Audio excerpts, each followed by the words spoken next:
বন্ধুরা, আজকে সকাল সকাল উঠে মা বলল ঘরগুলো মুছে দেওয়ার জন্য। তো যেহেতু বাড়িতেই ছিলাম, কলেজ ছিল না, তো ভাবলাম ঘরগুলো মুছেই দিই। তো যারা ভাবে আমি বাড়িতে একদমই কাজবাজ করি না, সেরকম কিছু না। যখন সময় পাই মাকে একটু আধটু হেল্প করে দিই। তারপরে আমি এই শীট মাস্কটা অ্যাপ্লাই করেছিলাম।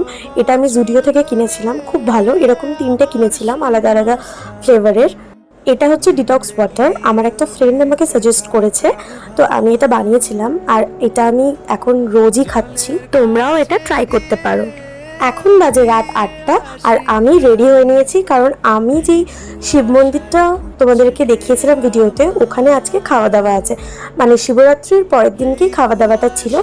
তো আমি আর মা তাই জন্য রেডি হয়ে নিয়েছি।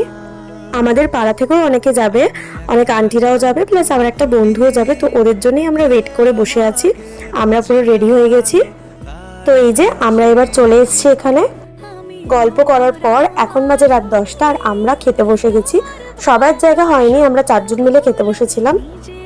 এখন আমরা ওয়েট করছি যে কখন আমাদেরকে খাবার দেবে, এখনো প্লেট অবধি দেয়নি।